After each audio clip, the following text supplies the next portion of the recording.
रविवारी सकाळी 6:30 वाजल्या होत्या आणि सकाळची शांत वेळ आणि अचानक शेतातील घरामध्ये घडली एक थरारक घटना। शिवारामध्ये एक बिबट्या दबा धरून बसला होता। दबा धरून बसलेल्या बिबट्यानं अचानक या शेतकऱ्यावरती जीव घेणा हल्ला चढवला। शेतकऱ्याने पाणी गरम करण्यासाठी कूलरवर ठेवलेला गिझर उचलत असताना झाडाझुडपाच्या आड लपून बसलेल्या बिबट्याने क्षणार्धात त्यांच्या छातीवर झडप घातली। क्षणाचाही विलंब न करता शेतकऱ्यानं आपल्या हातातली खुर्ची आडवी धरली। तीच खुर्ची त्यांचं कवच ठरली। पण बिबट्यानं पाठीवर आणि डोक्यावर खोल जखमा केल्या होत्या। त्यांचा आक्रोश ऐकून घरात झोपलेली पत्नी धावत आली। धडधडत्या काळजाने दार उघडलं। दाराचा आवाज ऐकून बिबट्या काहीसा सावध झाला। त्याच्यामध्ये काहीसा बदल झाला। तो घाबरला आणि काहीसा 2 पावले मागे सरकला।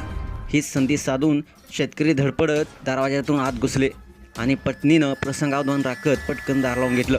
त्यांच्या डोक्यावर 5 इंच इतक्या खोल जखमा झाल्या असून छातीवर पाठीवर देखील गंभीररित्या जखमा झालेल्या आहेत। एक जरी क्षण उशीर झाला असता तर आज मी येथे नसतो, असे भरून आलेल्या डोळ्यांनी सांगताना शेतकऱ्याच्या चेहऱ्यावर भीती आणि जिद्द देखील स्पष्टपणे दिसून येत होती।